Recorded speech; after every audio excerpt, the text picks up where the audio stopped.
Hello guys, welcome back to our channel. So మన శంకర వరప్రసాద్ గారు movie ఇప్పుడే చూసి వస్తున్నా. అండ్ మూవీ అయితే చాలా బాగుంది. Perfect Sankranti cinema, perfect Chiranjeevi గారి సినిమా. ఇంకా చెప్పాలంటే చిరంజీవి గారి వన్ మ్యాన్ షో అని చెప్పొచ్చు. లిటరలీ మూవీలోని ప్రతి సీన్ లో చిరంజీవి గారు ఉంటారు. ఒక్క విలన్ స్టోరీ వచ్చినప్పుడు తప్ప మిగతా అంతా చిరంజీవి గారు కనిపిస్తారు. ట్రైలర్ రిలీజ్ అయిన తర్వాత చాలా మంది ఈసారి అనిల్ రావిపూడి గారు దొరికేస్తారు అనుకున్నారు. అండ్ నాకు కూడా ట్రైలర్ అంతా సూపర్ అనిపించలే, ఓకే పర్లేదు అనిపించింది. బట్ మూవీ చూసిన తర్వాత మాత్రం అబ్బే అనిల్ రావిపూడి గారు ఎక్కడ దొరుకుతారు, ఆయనకి ఆడియన్స్ పల్స్ చాలా బాగా తెలుసు. ఎవరేం చెప్పినా కానీ మిగతా టైమ్స్ లో కన్నా సంక్రాంతికి ఫ్యామిలీ ఆడియన్స్ పుల్ చాలా ఎక్కువ ఉంటుంది. సో ఈ ఫ్యామిలీ ఆడియన్స్ ని టార్గెట్ గా పెట్టుకుని వాళ్ళకి ఎలా తీస్తే నచ్చుతుందో అలాగే తీశారు. అండ్ అక్కడ ఉన్న చిరంజీవి గారు ఆయన కంబ్యాక్ ఇచ్చిన తర్వాత బాస్ ఇస్ బ్యాక్ అని ప్రతి మూవీకి అంటున్నాం. But boss is truly back with this film. Chiranjeevi గారి కామెడీ టైమింగ్ ని చాలా బాగా చూపించారు. అండ్ మేబీ ఇప్పటి జనరేషన్ అంటే 2000 ఆ తర్వాత జనరేషన్ వాళ్ళకి చిరంజీవి గారి కామెడీ అంటే శంకర్ దాదా ఎంబీబీఎస్, అందరివాడు ఇవే గుర్తొస్తాయి. అంటే అందరికీ అని కాదు కానీ but most of the people కి అవే గుర్తొస్తాయి.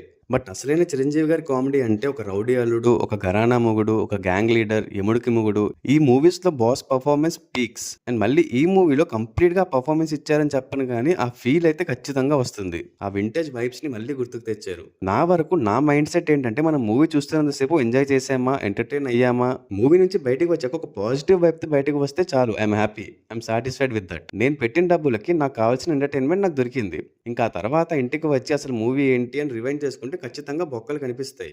అండ్ ఈ మూవీలో కూడా అలాంటి బొక్కలు ఉన్నాయి. బట్ ఆ నెగిటివ్ పాయింట్స్ మన వ్యూయింగ్ ఎక్స్పీరియన్స్ ని డిస్టర్బ్ చేయనంత వరకు ఎలాంటి ప్రాబ్లం లేదు.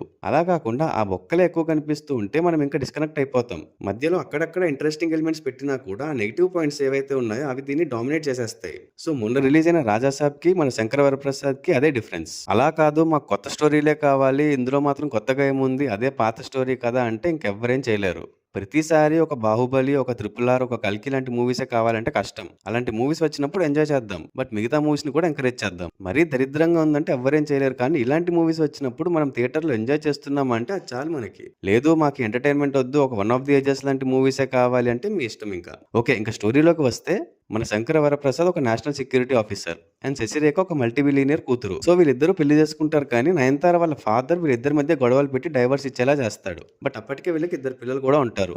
సో ఇంకా మిగతా స్టోరీ అంతా మళ్ళీ వీళ్ళిద్దరు ఎలా కలుస్తారు అనే దానిపైన ఉంటుంది. అండ్ ఈ మధ్యలో ఒక ఇష్యూ కూడా క్రియేట్ అవుతుంది. అండ్ దానికోసమే చిరంజీవి గారు నయనతార వాళ్ళ ఇంటికి వస్తారు. సో ఆ ఇష్యూ ఏంటి, మళ్ళీ వీళ్ళు కలిసారా లేదా, అండ్ ఈ స్టోరీలోకి వెంకటేష్ గారు ఎలా వచ్చారు అనేది మూవీ చూసి తెలుసుకోవాలి. ఫస్ట్ హాఫ్ అంతా కూడా ఫుల్ కామెడీ ఉంటుంది. అండ్ మధ్యలో కొన్ని ఎమోషనల్ సీన్స్ కూడా ఉంటాయి. అండ్ అవి కూడా చాలా బాగా వర్కౌట్ అయ్యాయి. అంటే మనం బాస్ ఇస్ బ్యాక్ అనుకుంటున్నాం కాబట్టి ఆయన పాత మూవీస్ రిఫరెన్సెస్ కొన్ని కనిపిస్తాయి. లైక్ ఇందాక చెప్పినట్టు ఘరానా మొగుడు ఆ టైప్ ఆఫ్ కామెడీ ఎలా ఉంటుందో, డాడీ మూవీలోని ఆ ఫాదర్ డాటర్ ఎమోషన్ లాగా కొన్ని సీన్స్ ఉంటాయి. అవి కూడా చాలా బాగా తీశారు. అండ్ సెకండ్ హాఫ్ స్టార్టింగ్ లో కొంచెం బోరింగ్ అనిపించింది. బట్ ఎప్పుడైతే వెంకటేష్ గారు ఎంటర్ అవుతారో మళ్ళీ బ్యాక్ టు ట్రాక్ అయిపోతుంది. అండ్ వీళ్ళిద్దరు కాంబినేషన్ లో వచ్చే సీన్స్ అన్ని కూడా నేనైతే చాలా బాగా ఎంజాయ్ చేశాను. ఆ డైలాగ్స్ పక్కన పెట్టేస్తే వీళ్ళిద్దరిని అలా ఒకే స్క్రీన్ మీద జోక్స్ వేసుకుంటూ పంచులు వేసుకుంటూ చూస్తుంటే నాకైతే చాలా బాగా అనిపించింది. అలాగే సెకండ్ హాఫ్ లో ప్రెసెంట్ మన సొసైటీలో జరుగుతున్న డివోర్స్ల గురించి, వైఫ్ అండ్ హస్బెండ్ గొడవలు, ఆ సెక్షన్స్ గురించి ఒక డైలాగ్ ఉంటుంది. ఖచ్చితంగా ప్రతి ఒక్కరు కనెక్ట్ అవుతారు దానికి.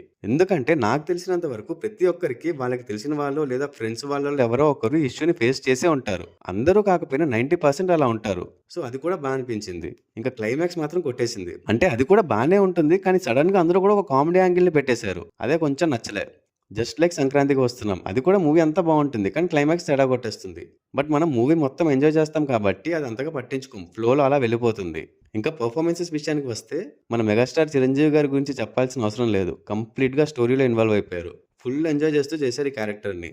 నయనతార గారు కూడా చాలా బాగా చేశారు. ఒక మొండి స్టబర్న్ వైఫ్ గా చాలా బాగా చేశారు. ఇంకా చిరంజీవి గారి పక్కన ఉండే టీం హర్షవర్ధన్ గారు, అభినవ్ గారు, క్యాథరిన్ గారు కూడా బాగానే చేశారు. అయినా అక్కడ చిరంజీవి గారు ఫామ్ లో ఉన్నప్పుడు పక్కన ఎవరి కామెడీ కూడా కనబడదు. బట్ స్టిల్ ఉన్నంతలో అందరూ బాగా చేశారు. ఇంకా డైరెక్టర్ అనిల్ రావిపూడి గారు, ఆయన సంక్రాంతికి వస్తున్నారంటే మిగతా మూవీస్ వెనక్కి తగ్గడం బెటర్ అనిపిస్తుంది. ఆయన మూవీస్ లో స్టోరీ అంత గొప్పగా ఉండదు, సింపుల్ స్టోరీనే. ఆ స్టోరీతోని ఎంత వీలైతే అంత ఫన్ని జనరేట్ చేయడానికి ట్రై చేస్తారు. చిరంజీవి గారిని చూస్తూ పెరిగారు. ఆయన పాత మూవీ రిఫరెన్సెస్ తీసుకొని చిరంజీవి గారు ఎలా చేస్తే జనాలు ఇష్టపడతారు, ఎంజాయ్ చేస్తారని ఒక బార్ సెట్ చేసుకుని అలాగే చూపించారు మనకి. ఇంకా మ్యూజిక్ కూడా బాగుంది. ఆల్రెడీ నాకు ఫస్ట్ రిలీజ్ అయిన మీసాల పిల్ల అండ్ శశిరేఖ సాంగ్స్ చాలా బాగా నచ్చాయి. అండ్ ఆ హుక్ స్టెప్ సాంగ్ లో చిరంజీవి గారి గ్రేస్ ఏం మాత్రం తగ్గలేదు. జస్ట్ ఒక సింపుల్ స్టెప్పే అది, బట్ స్టిల్ చిరంజీవి గారు చేస్తే ఆ ఫీలే వేరు. అండ్ ఖచ్చితంగా ఆ హుక్ స్టెప్ కొన్ని రోజులు ఫుల్ వైరల్ అవుతుంది. సో ఓవరాల్ గా మూవీ అయితే బాగుంది భయ్య.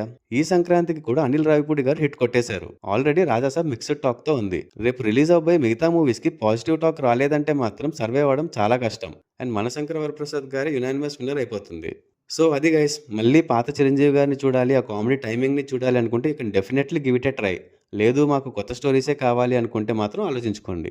నేనైతే చాలా బాగా ఎంజాయ్ చేశాను. అండ్ నా రేటింగ్ వచ్చేసి 4/5. మీరు ఆల్రెడీ మూవీ చూసేసినట్టయితే మీకు ఎలా అనిపించిందో కమెంట్స్లో చెప్పండి. అలాగే వీడియో మీకు నచ్చినట్టయితే లైక్ చేసి మీ ఫ్రెండ్స్ అండ్ ఫ్యామిలీ మెంబర్స్కి షేర్ చేయండి. Thanks for watching. See in the next video. Audios.